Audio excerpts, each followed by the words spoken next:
All right, what's going on, guys? How's it going this morning? Well, people who've been following me since I've been on YouTube and since I've been doing podcasts since 2009, they know that nobody advocates more for the safety of fighters than me. I've been critical of many referees in many fights for stopping fights too late and letting them go on too long where they should have been stopped earlier, in my opinion. So this may sound like I'm contradicting myself a little bit in this video, but hear me out here. There's another point that I have to make here, full disclosure, that people who actually have been following me as well, most recently on the Ringside Reporter podcast, they know that I'm not a huge fan of Jack Reiss. I think this guy's it's kind of like a hot dog. He's a grandstander. I think that he's overly officious, and I'm not really a big fan of his style of refereeing at all. I don't think he's a good referee. I think he gets too involved. I think he's too gets too loud, tries to make the fight more about him, sort of like what Mills Lane and Joe Cortez used to do, trying to be a loud voice in there and take some of the attention away from the fighters and put it on himself. More or less, in my opinion, um, just trying to get attention. You know you're on television and you want to be part of the show, but you shouldn't be a part of the show as a referee. You should be in the background. Heard Jack Reiss say stupid things to fighters like if you don't cut it out, you're not going to get paid tonight, knowing full well he has no authority at all on a fighter getting paid. That's up to the commission, and he works for the commission. So for him to sit there and say things like, "Oh, you guys better cut it out, or neither one of you are going to get paid tonight," and he said that on several occasions, it just rubs me the wrong way. That the whole loud, tough guy type thing. I know the referee has to establish, you know, his presence in there, and he has to establish the fact that he's in charge of the situation in the ring. He has to demand respect from both fighters, and they have to listen to him and all this and that. But again, I think he overdoes it. I think he's overly officious. Um, I just don't like his style. I don't like the way that he tries to break fighters so early. He doesn't let them fight out of clinches. I just never been a big fan of him. I just think he's a loudmouth, and I think he's an attention seeker. So let's talk about the fight last night between Bryant Perrella and Abel Ramos.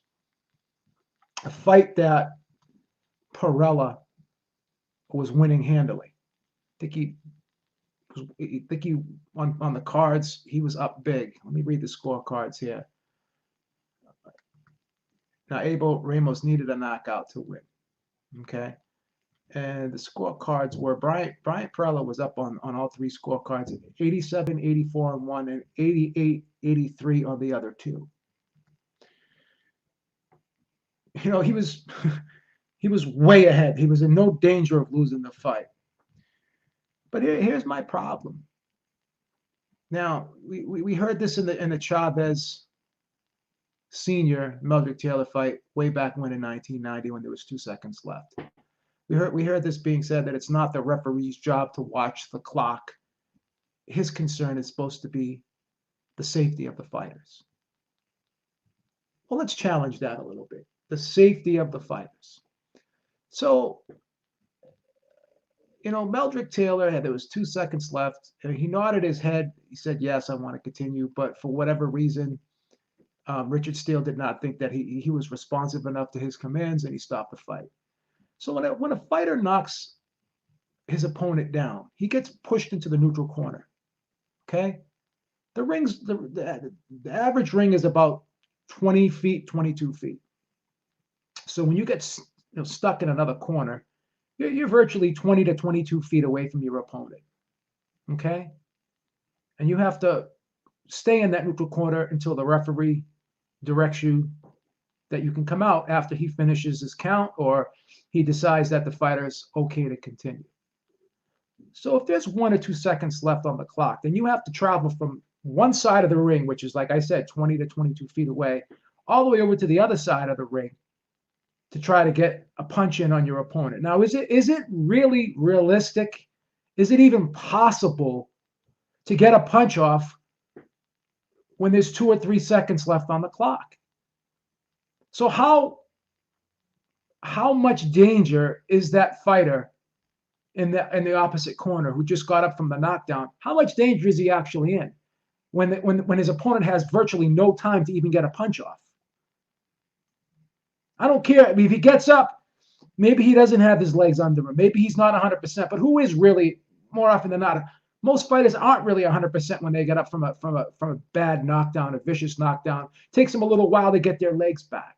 So this whole thing about Jack Reiss, walk this way, walk that way, come to me, like he's giving these guys a sobriety test. He's having them do like a fucking physical fitness test in front of them before he lets them go. You know, I mean, give the guy, look at the guy's eyes. If his eyes are clear, I mean, Bryant Perrella was able to talk to you and say, "Hey, I'm okay." Maybe his legs weren't 100%, but at least, you know, give him the benefit of the doubt here. Like you had him walk this way. He has these guy like walk like 10 feet, and then he has him walk in front.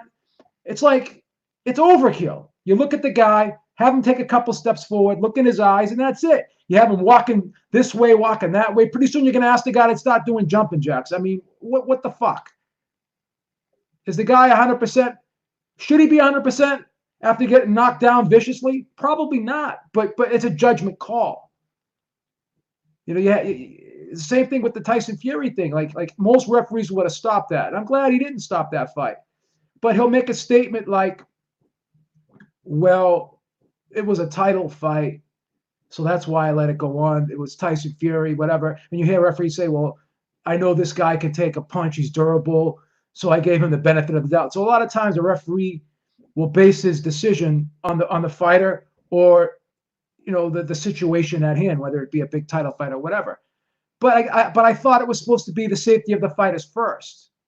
Okay, so you got to look at the situation at hand, and it's a judgment call, and you just can't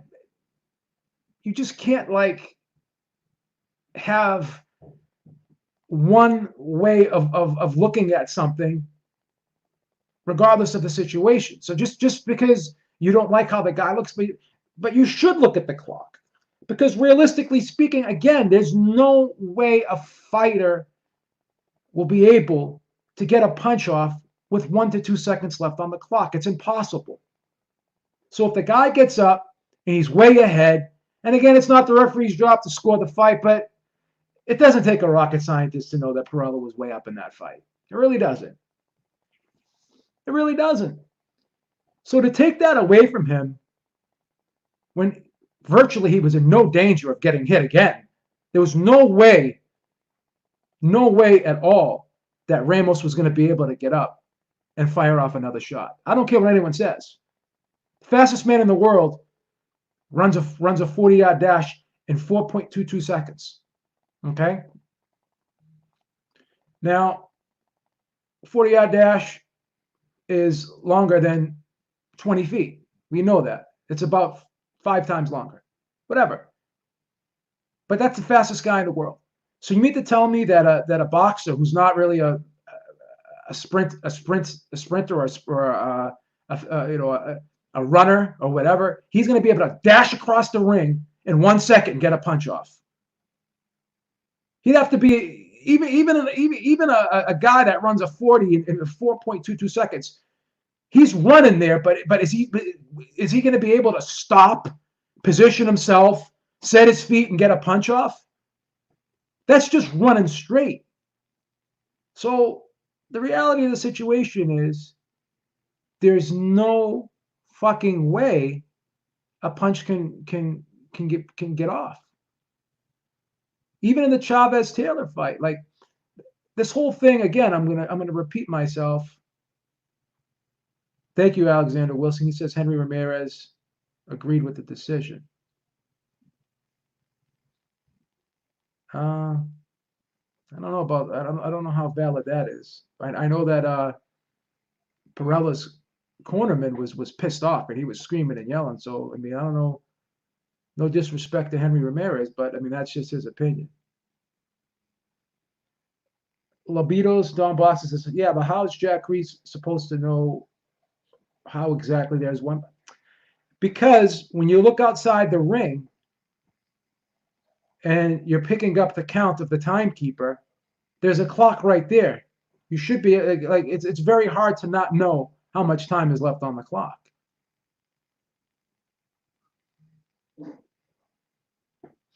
So I'm sure Richard Steele, they could sit there and say whatever they want. Richard Steele, Jack Reiss, they're going to defend themselves to no end. But deep down inside, they know if they had it all do over again, they probably wouldn't. Richard Steele probably wouldn't have stopped that fight with Chavez, and Jack Reiss probably wouldn't have stopped that fight last night. You know,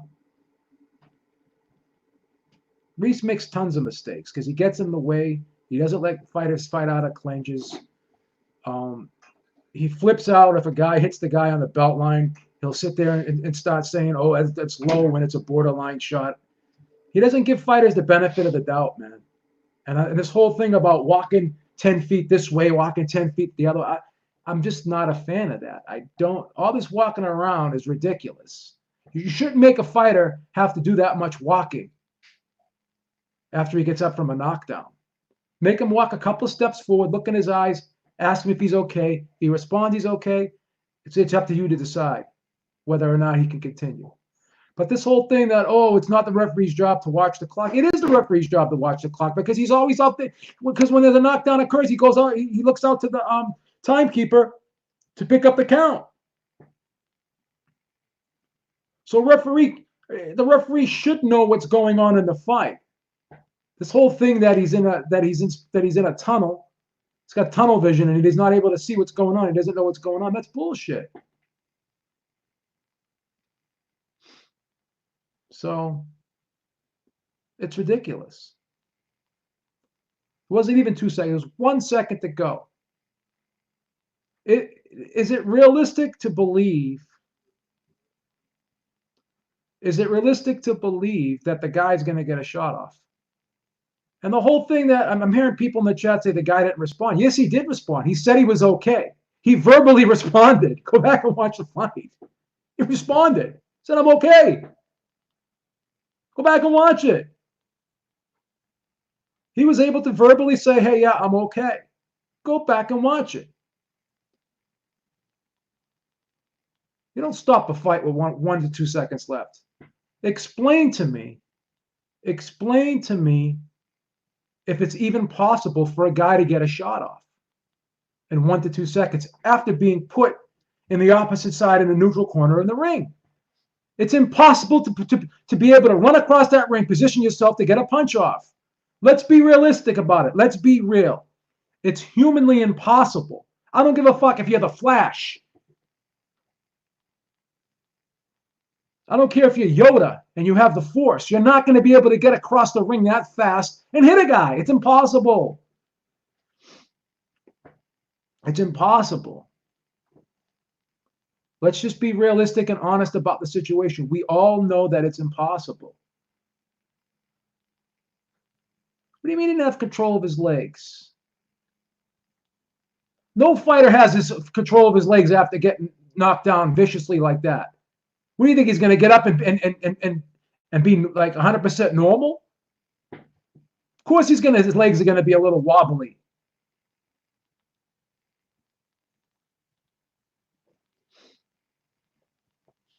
I mean, come on. It's ridiculous. The ref did his job. I don't think he did his job great. Robert Byrd didn't know the time during the Breeders' Guaki and let them fight. Let the fight go well after the bell rang. Byrd said he didn't hear the bell ring. Okay, well, that's his mistake. Most of it, again, because a referee doesn't know something. Just like if I'm driving down the street and I don't see a speed limit sign, but I'm going 100 miles an hour, and I get pulled over, I can't tell the cop, hey, I didn't see a sign. I mean, that's my fault for not being aware of of the situation. That's a mistake on Robert Byrd's part. He's supposed to hear the bell. The whole crowd heard the bell. The announcers heard the bell. And even me, I heard the bell and I wasn't even there. I heard it from friggin' my living room. So that's Robert Byrd's mistake. But thank you for the super chats, Alexander. I appreciate that. Just like, I understand you want to make sure the guy's all right when he gets up from a knockdown. But to sit there and ask him to do 50 different things, walk this way, walk that way, give me your hands, do this and that. Like, it's like, number one, like even Deontay Wilder was complaining that, having Jack Reiss have Tyson Fury do all that walking and stuff, he was able to shake out the cobwebs. So that's another thing you could look at. Another way of looking at it. Like if you give the guy so much time to walk this way, walk that way, do this, do that, whatever, then also, you're giving them more time to recover sometimes too. So all this extra bullshit just to make yourself part of the show, just to make yourself stand out. Doesn't matter if there's 1 second or 3 seconds left. Yes, it does. Yes, it does. So you mean to tell me that a guy can run across the ring in 1 second and get a punch off? It's impossible. It's impossible. You can't believe that could happen.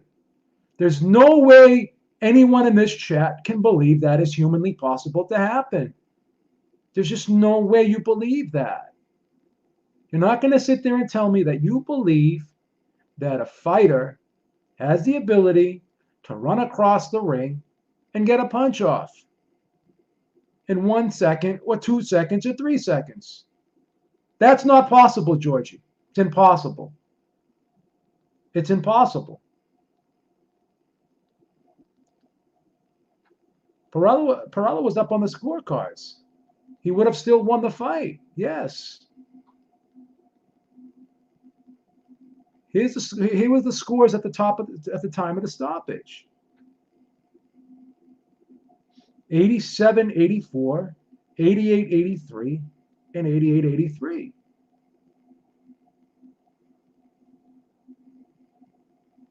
So do the math. Would have been a 10-7 round. So let's do the math there real quick. So 88 plus 7, it would have been 95. Okay. 83 plus 10 would have been 93. So he would have won the fight. Still would have won the fight. 95 to 93 on one scorecard, on two scorecards. And 95 to 94 on the other. Or 90, it would have been 96 to 94. It would have been 96 to 95 or whatever. Let me see. So 7, 95 to 93. And 94 to 9. It would have been a draw on one of the cards, and he would have won on the other two. So it would have been a majority decision. Got a brain fart there for a second with the addition. So yeah, he would have won. He would have won even with the 2 knockdowns.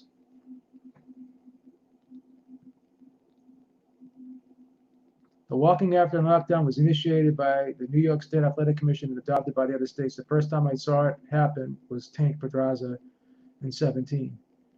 I'm not gonna challenge you on that, but I don't see every referee do it. I've never seen every referee do it. I've watched other fights where guys have been knocked down, and I've seen like a referee say, come to me, but I've never seen him walk that way and then walk this way. I've never seen this whole tour, this whole tour that you have to do, walk 10 steps this way and then walk 3 steps. Like I've never seen that.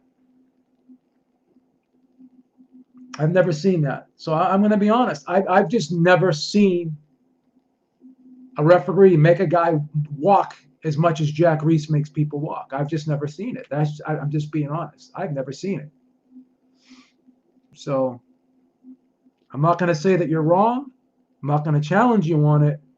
But for whatever reason, it just seems like Jack Reiss makes guys walk and do more things than other referees do. This whole thing.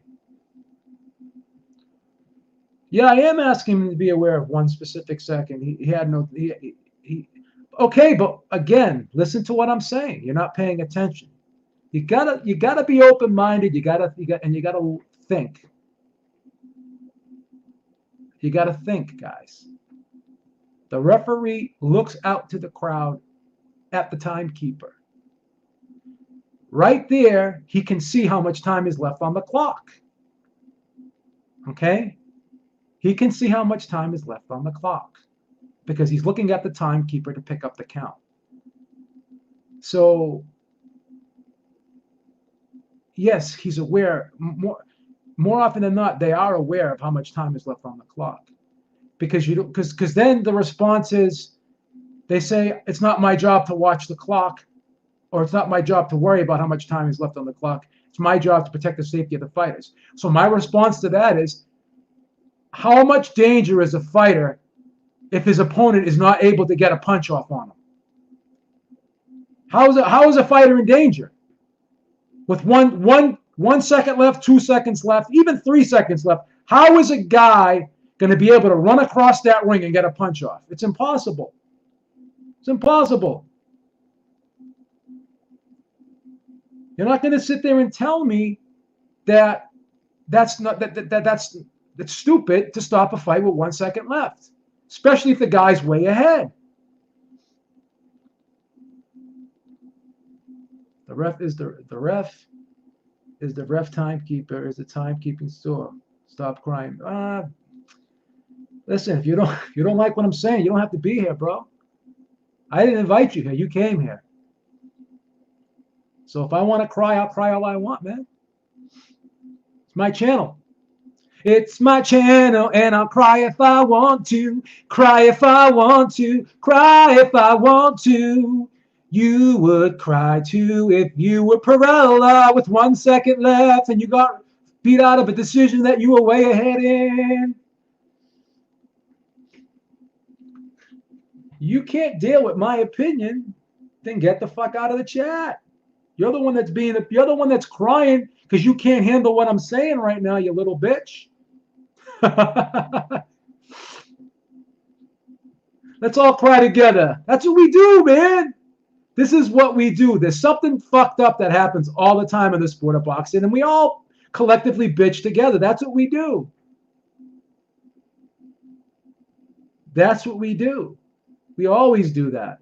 All of us.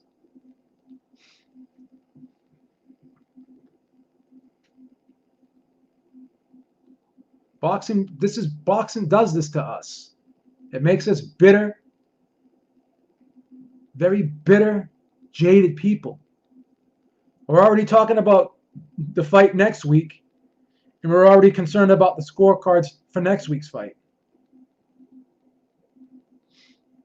We're already concerned about that. What do I think of a Benavidez versus Plant fight? I think it's an awesome fight. Awesome fight. And I've been saying all along that I think Benavidez is the best super middleweight in the world, and that I think that he would beat everybody. But Plant just seems to be getting better and better and better. He's looking sharper and sharper every fight. So now I'm not as confident as I once was. The thing about Benavidez is I think he's just such a strong, powerful kid. He just has a way of imposing his will on people, and he's an incredible body puncher. He has that Antonio Margarito element to him, but with more polish to him, obviously. The way Antonio Margarito used to just wear guys down, you know? He reminds me of that.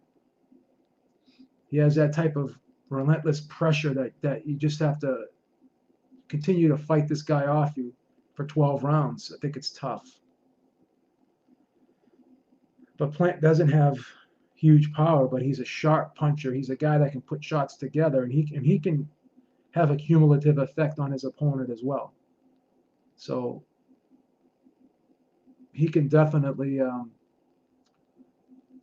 put guys in trouble there without question. It's definitely going to be a tough one for his opponents as well. So.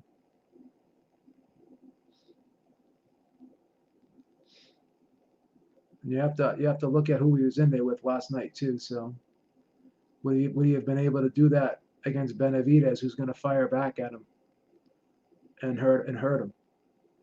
We don't know that, so it's tough.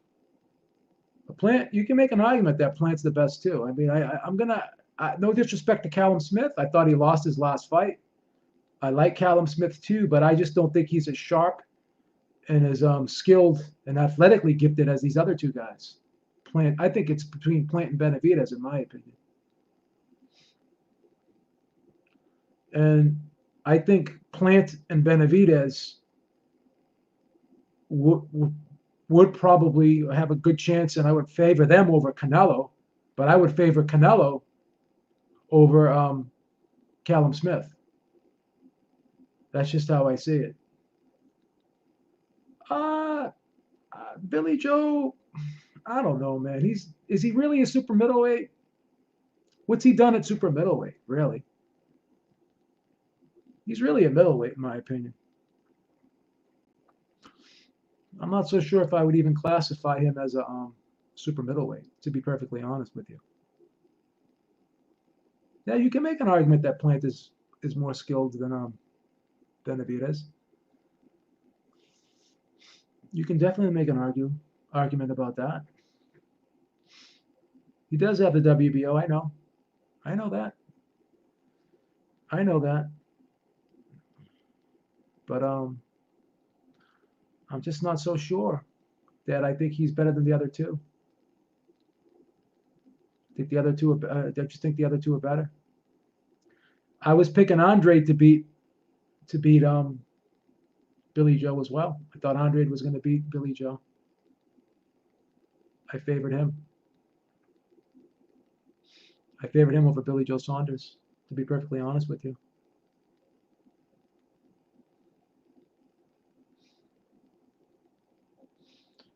I'm not going to take anything away from Plant, but